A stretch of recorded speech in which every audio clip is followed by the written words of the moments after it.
जो हमारे सांसद हैं तीरथ सिंह रावत जी पौड़ी लोकसभा से, वो अभी 5 साल तक यहाँ दिखे नहीं हैं।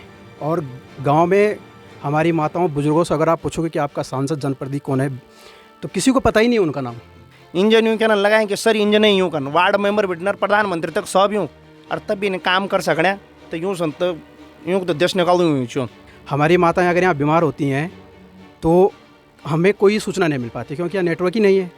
और आप अब ये सोच रहे होंगे कि भाई ये 3 लोगों को मैंने खुद बिठा रखा है, तो मैं आपको सच्चाई बता दूं, ये पूरा गांव पलायन की मार झेल रहा है और ये वो 3 व्यक्ति हैं जो कि अभी तक उस मार का शिकार नहीं हुए। इलेक्ट्रॉनिक बॉन्ड तो उगाई का साधन बना रखा है। मेरे को अगर किसी कॉर्पोरेट से अगर चंदा चाहिए और वैसा ना दे रहा हो तो उसके पीछे ईडीसी बैर वहाँ से इलेक्ट्रॉनिक बॉन्ड खरीदो, तो एक ये ब्लैकमेलिंग का एक धंधा है। और 1 महीने से यहाँ पानी नहीं आया अभी तक उन नलों में। पानी की बड़ी समस्या है। मोदी जी बात करते हैं हर घर नल हर घर जल की। बीजेपी सरकार का नारा था कि आने वाला दशक उत्तराखंड के युवाओं का होगा। उत्तराखंड का युवाओं को तो कुछ भी नहीं होगा, ये तो केवल चुनावी इनके जुमले हैं। उत्तराखंड के लिए अगर मूल वो होते जो नेता यहाँ प्रधान बनने के काबिल नहीं थे और वार्ड मेंबर के काबिल नहीं थे, वो विधानसभा में बैठ गए। आप जैसे आए हो, हम तो कह रहे हैं जनप्रतिनिधियों को नेतृत्व के लेके गांव में आओ, ये गांव में घूमें, क्योंकि इनका आना होता है कि रोड तक, रोड में इनका मालार्पण हुई उसके बाद निकल जाते हैं। इनको समस्याएं कुछ पता नहीं है। सत्र जो है गैर सड़ लगेगा, तो इन्होंने कहा कि वहाँ ठंड है, यूँ से ना तो ठंड बर्दाश्त होनी ना गर्मी, तो यूँ कखन यूँ तो के लेख है तनीन ये संयुक्त जो है चुनाव को ही बहिष्कार करो, वोट नहीं देना चाहिए कहीं पर भी। कि जो विपक्षी हैं उनको डर लग रहा है, क्योंकि इनकी सीबीआई इनके ईडी ऐसे पीछे पड़े हुए हैं इनके कि बीजेपी में जाके ये धुलाई सेंटर हो जा रहा है। मैं तो सीधा सीधा आरोप मेरा ये कि जो ये राजशाही तो पहले ठीक थी, इस हिसाब से तो जब आप आज हम देख रहे हैं तो, लेकिन नेता पूरा खा गए, इस पहाड़ को ही खा गए। प्रणाम, नमस्कार, मैं अंकित गहरोलार, आप इस वक्त देख रहे हैं लोकार्पण। भाई पौड़ी लोकसभा के क्षेत्र में मौजूद हूँ, दोगी पट्टी पे हूँ। दोगी पट्टी क्षेत्र का जो विकास है उसके बारे में कुछ लोगों से बात करेंगे, जानेंगे, समझेंगे। सूची आपको बता देता हूँ कि इस बार इस लोकसभा चुनाव के जो प्रत्याशी हैं जो इस रेस को लगातार लड़ते हुए नजर आ रहे हैं, भागते हुए नजर आ रहे हैं, तो कांग्रेस से अगर मैं बात करूँ तो गणेश गोदियाल मौजूद हैं। अगर हम बीजेपी से बात करूँ तो फिर अनिल बनोली मौजूद है। यूकेडी से बात करूं तो फिर आशुतोष नेगी हैं। मगर इन तीनों प्रत्याशियों में से कौन वो प्रत्याशी है जो इस रेस को भागता हुआ नजर आ रहा है और लोगों को अपनी तरफ करता हुआ नजर आ रहा है? नमस्कार सर, कैसे हैं आप? बढ़िया है सर, नमस्कार। कैसे? बढ़िया, सब कुछ बढ़िया है सर। क्या कहेंगे इस बार कौन पौड़ी लोकसभा सीट से?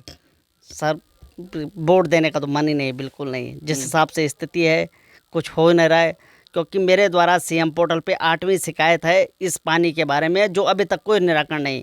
जे फ़ोन उठाने को तैयार नहीं है, जो लाइन मैन है वो कह रहा है जे हमें सामान नहीं दे रहा है, हम क्यों आए यहाँ पे।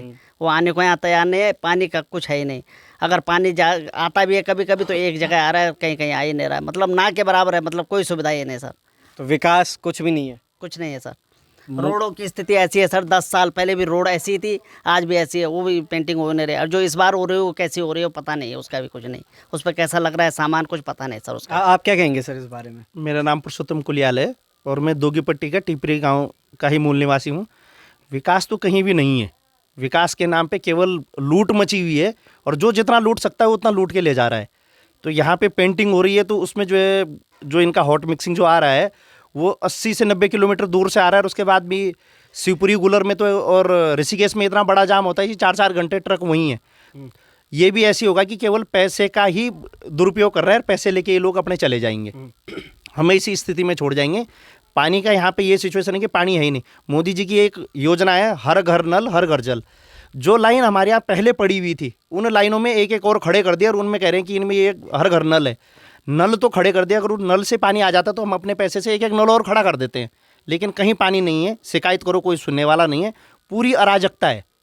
क्या कहेंगे सर, आप क्या कहेंगे पौड़ी लोकसभा सीट पर इस बार का जो दबदबा है, जो सीट है वो किसके पास जाने वाली है? पहली बात तो गहलोत जी आपका बहुत बहुत धन्यवाद कि आप हमारे गांव में इस समस्या को दिखाने के लिए आए हैं। बात रही पौड़ी लोकसभा सीट की, तो मैं बताना चाहता हूं आपको कि जो हमारे सांसद हैं तीरथ सिंह रावत जी पौड़ी लोकसभा से, वो अभी 5 साल तक यहाँ दिखे नहीं हैं।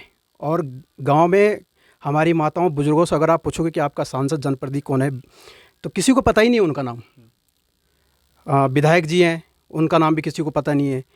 यहाँ स्थिति ये है कि इस गांव में ये मेरा फ़ोन है, इस फ़ोन में नेटवर्क नहीं है। हमारे माताएं गांव में रहती हैं, हम बाहर नौकरी के लिए हैं क्योंकि रोज़गार के साधन नहीं है। यहाँ शिक्षा नहीं है, हॉस्पिटल नहीं है, रोडें नहीं हैं, नेटवर्क नहीं है। हमारी माताएं अगर यहाँ बीमार होती हैं तो हमें कोई सूचना नहीं मिल पाती, क्योंकि यहाँ नेटवर्क ही नहीं है। फिर उनको यहाँ से गाड़ी बुक करा के ऋषिकेश जाना पड़ता है। हॉस्पिटल नहीं है, कोई साधन ही नहीं है यहाँ। दूसरी बात, यहाँ हर घर में नल लगे हैं और 1 महीने से यहाँ पानी नहीं आया अभी तक उन नलों में। पानी की बड़ी समस्या है। मोदी जी बात करते हैं हर घर नल, हर घर जल की, और जो पानी 1 महीने से हमारे माताएं स्टोर करती है, ना तो पीने लायक होता है, ना वो किसी भी यूज़ के लिए नहीं होता है, ना वो जानवरों के लिए है, क्योंकि दे नहीं सकते उसे। गर्मियों का सीज़न वैसी है, तबीयत ख़राब हो जाएगी। तबीयत ख़राब हो जाएगी तो यहाँ हॉस्पिटल नहीं है। तो मोदी जी तो आए थे ऋषिकेश में, कह रहे हैं कि भाई मैं तुम्हारी सारी उत्तराखंड की समस्याएं लेके जाऊंगा, फिर उसका निवारण करने वाला हूं।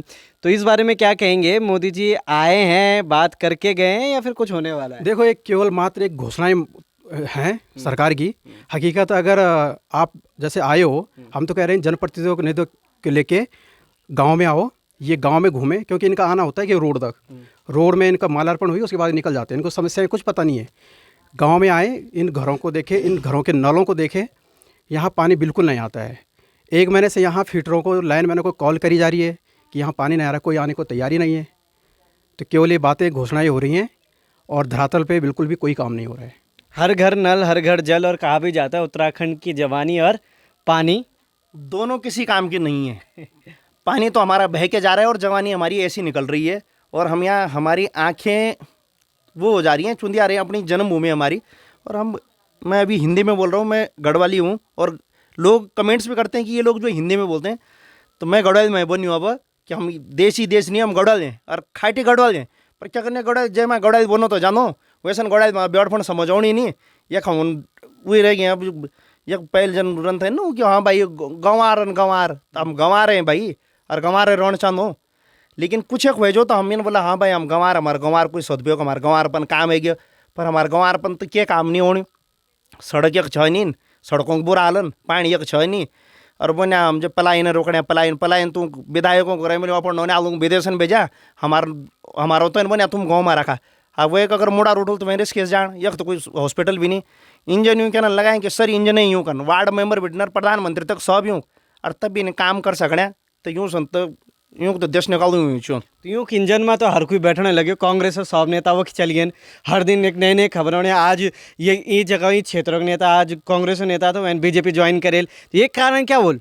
ये कारण ही है कि जो कोई खाई खुई हो, वही मशीन पर जाने भक पड़नी हो, एक बहर निकलनी हो, बेचार साफ सुथरो छोड़ने, कोई दाग वे पर रोने नहीं। बाकी जो फणु क्या गुआने बांध रहे जैसे हम हम नाचने लगे, अब वो पर मौजन लेने आते मशीन पड़ता जो निर्मा बड़ी आचरण सब वहाँ लगे। बीजेपी सरकार तो कह रही है कि भाई हम कांग्रेस मुक्त देश बना रहे हैं। ये ऐसा कहना मुझे लगता है थोड़ा लाजमी भी होगा कि कांग्रेस मुक्ति की जगह क्या बीजेपी कांग्रेस युक्त हो चुकी है? हर एक नेता कांग्रेस का बीजेपी में शामिल हो रहा है। कांग्रेस मुक्त तो अपने आप ही हो गया, जो जितना कांग्रेस है बीजेपी में ले जाता, कांग्रेस में बचने का कांग्रेस मुक्त करना वो क्या है? वो पिछले ईडी और सीबीआई लगा था अपने आप जाल कपाल पकड़ते हैं, जाने वो कब क्या मतलब क्या कारण हो सर कि आज सब कांग्रेस नेता एक जाने बीजेपी में भन्या, आज हमारा विपक्ष कुछ नहीं? देखो, इसमें ये है कि अभी जो सरकारें हैं उन्होंने ऐसे माहौल बना दिया है कि जो विपक्षी हैं उनको डर लग रहा है, क्योंकि इनकी सीबीआई, इनकी ईडी ऐसे पीछे पड़े हुए हैं इनके, कि बीजेपी में जाके ये धुलाई सेंटर हो जा रहा है, कि वहाँ जाके इनके सारे दाग मिट जा रहे हैं और बीजेपी में जाके वो सही हो जा रहे हैं। भाई यही है। तो जब नेता ही वो सब खींच ले रहे हैं तो कांग्रेस में कहाँ से बचेंगे आदमी? सर आप सब लोग एक युवा में गिनूंगा आप सभी को। सर इलेक्ट्रल बॉन्ड के बारे में भी आजकल काफ़ी ज़्यादा चर्चा बनी हुई थी पूरे देश में। इस बारे में क्या कहेंगे कि इलेक्ट्रल बॉन्ड का जो धांधली चल रही है, धांधली कहें या फिर यूँ कहें कि भाई इलेक्ट्रल बॉन्ड का इतना % उसके पास है, क्या कुछ कर रहे हैं इलेक्ट्रल बॉन्ड? पता नहीं सर। क्या कुछ कर रहे हैं सर? इलेक्ट्रॉनिक बॉन्ड तो उगाई का साधन बना रखा है।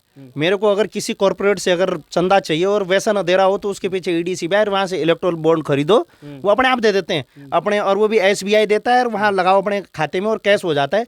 तो एक ये ब्लैकमेलिंग का एक धंधा है। सरकार चाहे किसी की भी, हम ये नहीं कहते कांग्रेस बीजेपी चाहे वो इलेक्ट्रॉनिक बॉन्ड किसी को भी दे रहा हो, लेकिन सुप्रीम कोर्ट का बहुत बहुत धन्यवाद है जो ऐसी चीज़ों को इस स्वतः संज्ञान ले लेते हैं। और शायद इन राजनीतिक पार्टियों को अगर सुप्रीम कोर्ट का डर न हो तो ये देश भी बेच दें, इनके तो ये लक्षण ऐसे लगते हैं। आप क्या कहेंगे सर? आप कुछ कहना चाहते हैं इलेक्ट्रल बॉन्ड के? देखो, इलेक्ट्रल बॉन्ड एक ऐसी अभी वो समस्या आई थी कि जब तक जनता के बीच में अगर वो समस्या जाती, वो धांधली जाती, तब तक इन्होंने और ही मुद्दा, राम मंदिर के मुद्दे, ये मुद्दे देश में उठा दिए। तो सच्चाई को तो ये दिखाना नहीं चाहते, क्योंकि मैं आपके चैनल के माध्यम से कहना चाहता हूँ, पत्रकारिता अब नहीं रही है, क्योंकि पत्रकारिता अभी इन्होंने खरीद ली है देश में। तो डराते धमकाते हैं, चैनल बंद करवाने पे आ गए हैं। तो इस स्थिति में क्या हो गया, जनता तक जो सच्चाई है वो नहीं पहुंच पा रही है। तो ये कारण मेन रहेंगे। क्या लगता है सर, इस बार बीजेपी 400 पार का नारा तो दे रही है, क्या लगता है कितने पार? देखो, पिछली बार इनकी सीटें आपको पता ही हैं, तो हमें देखना है, अभी निर्णय आने बाकी हैं, अभी कुछ कह नहीं सकते। देखते हैं, अगर 400 आएंगी तो वो भी सामने रहेगा, नतीजा सबको दिख जाएगा। आप क्या कहेंगे सर, 400 पार? इनकी 400 आए 500 आए, हमें उससे मतलब नहीं है। हमें तो अपना ही घर हमारा ठीक नहीं है, तो मैं देश का क्या करूं? मेरा पॉइंट अपना घर ठीक नहीं है, मैं देश का क्या करूं? हर जनता, हर जनप्रतिनिधि अगर ये सोचे अपना घर यानी कि उसका क्षेत्र अगर ठीक नहीं है, और वो बात करता है कि मैं आज बड़ा ये करूंगा, मैं बड़ा वो करूंगा, मैं वहां जाऊंगा, हमारा कहना कुछ नहीं है, इन लोगों का कहना कुछ नहीं होता है। जनप्रतिनिधि इसलिए चुना जाता है ताकि जनता की सेवा कर सके और जनता को वो सब कुछ दे सके जो जनता चाहती है। सर, और क्या बोलना चाहते हैं? अब मोदी जी की योजना है, मेट्रो लाएंगे, हम बुलेट ट्रेन ला रहे हैं। मेरे यहाँ तो रोड ही नहीं है, तो मैं मेट्रो और बुलेट ट्रेन मेरे गांव में थोड़ी ना आएगी। मैं तो अपने गांव के लिए जो मेरी समस्या है, मुझे तो उसके लिए वोट करना है। देश के लिए मैं दूसरे के लिए, मेहमान के लिए तब सोचूंगा, खिलाने के लिए, जब मेरे घर में अन्न और मैं अपना पेट भरूं। पहले मेरे तो अपने पेट भरने के लिए नहीं, तो मैं मेहमान को क्या दूंगा?